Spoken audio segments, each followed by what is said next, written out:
ଦେଖୁନ୍ ଆଜ୍ଞା କାଲି ମୁଇଁ କିନାଲୁଏ ଗ୍ରାମ ପଞ୍ଚାୟତ ଯାଇଥିଲି ଯେ କିନାଲୁଏ ଜିପିର ସେ ଧାନ ମଣ୍ଡିଟା ପୁରା ଅବ୍ୟବସ୍ଥା ହିସାବେ ପଡ଼ିଛେ। ଯେନ୍ଟାକି ହାରାହାରି 3600 ବସ୍ତା ଧାନ ପଡ଼ିଛେ ଖୋଲା ଆକାଶ ତଲେ। ଆଉ ଥରେ ବର୍ଷା ମାଡ଼ ଖାଇଗଲାନ। ଆଉ ଆଗାମୀ ଦିନରେ ଅଚାନକ ବର୍ଷା ହେବାକି ଯେନ୍ ଓସ୍ କାକର ପଡ଼ୁଛେ ସେ ଧାନଟା ଧୀରେ ଧୀରେ ନଷ୍ଟ ହେବାରକେ ବସଲାନ। ମୁଇଁ କାଲି ଜିଲ୍ଲା ପ୍ରଶାସନ ସାଙ୍ଗେ କଥା ହେଲି। जिला प्रशासन कहले ठीक अच्छे आम करमु बोली कहले, किंतु चाषी मैंने कहते जे आमे मिलर्स कर देखा नाइन ऑफिसर मान को फोन कले ऑफिसर माने हाँ कहूचन किंतु किसी सुनबार नहीं। बहुत बड़ दुरवस्था है। आर तार मुख्य कारण हूँ कटनी छटनी से माने मनमानी कटनी छटनी करवार लगी जो चाषी मना करुचन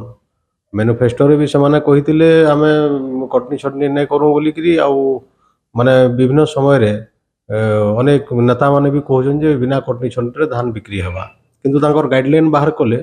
ठीक अच्छे कटनी छटनी जदि करुचन किंतु कटनी छटनी के गोटे आयत हिसाब करवार कथा केन 5 केजी केन 6 केजी केन 3 केजी गोटे मन इच्छा गोटे कटनी छटनी चली जो द्वारा से धान आज से कटनी छटनी लगे पड़िकी रही खाली इटा आज्ञा उड़ी माने रेंगाली निर्वाचन मंडल कथा नुहे से मन डॉक्यूमेंट्री एविडेंस अच्छे जे माने ओडिशा सारा ई प्रकार अव्यवस्था चली मुई तो आपन को देखाबार के चाहमी जे गोटे चाषी आमर अंचल से जिते बेले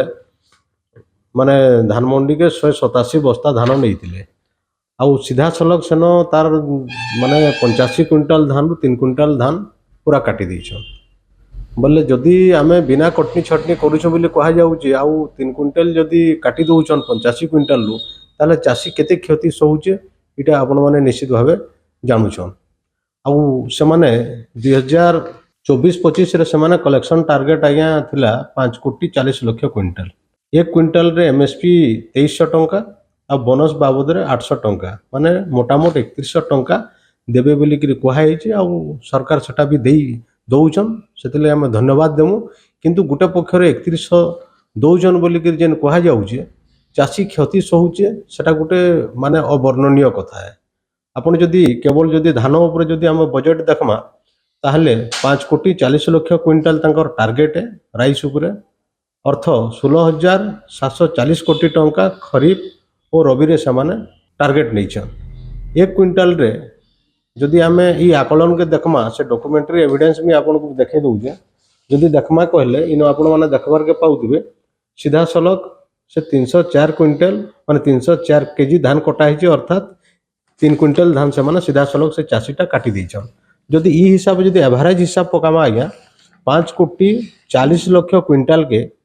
आम जदि हिसाब करमा 18,90,000 क्विंटाल धान सीधा सलग ऑल ओडिशा चाषी नु कटा जाउछे।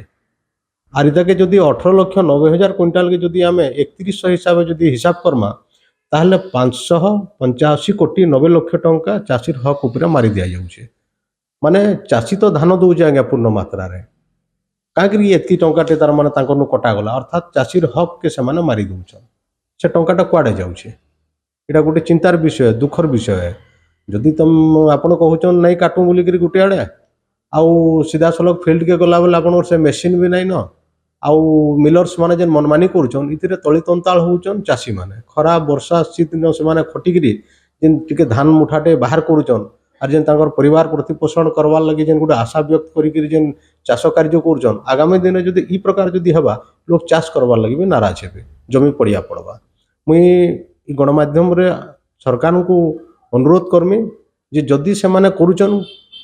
ताहले एतकी नहीं करूँ जे चाषी गोटे आत्महत्या करवार तक जीवा आउ एफएक्यू कहूजन एफएक्यू तो काना तार फुल फॉर्म हो पारे मैं कही न पारे किंतु दुखर कथा है एफएक्यू कहले माने धान तो एफएक्यू हैला न हैला अलग कथा है किंतु चाषी मान को एफएक्यू कर देले न मुझे जदि कहमी माने दुख रे कहूजे जे एफ रे फतुआ कर देले न ए रे आउ के रे क्यू रे कांगाल माने फतुआ और कांगाल करूछन चाषी मान को परोक्ष भाव हो कि प्रत्यक्ष भाव हो आउ निश्चित भावे इतार उपरे सरकार गुरुतर सह विचार करबार कथा आउ से जेन मोर निर्वाचन मंडल रे जेन धान पड़िकी अच्छे 3,600 बस्ता यथाशीघ्र उठन आउ चाषी मान को ई तांकर जेन भविष्य अंधार हेबार के जाउचे से माने जेन हताश हो जाउछन सेतुरु से मान को रक्षा करन।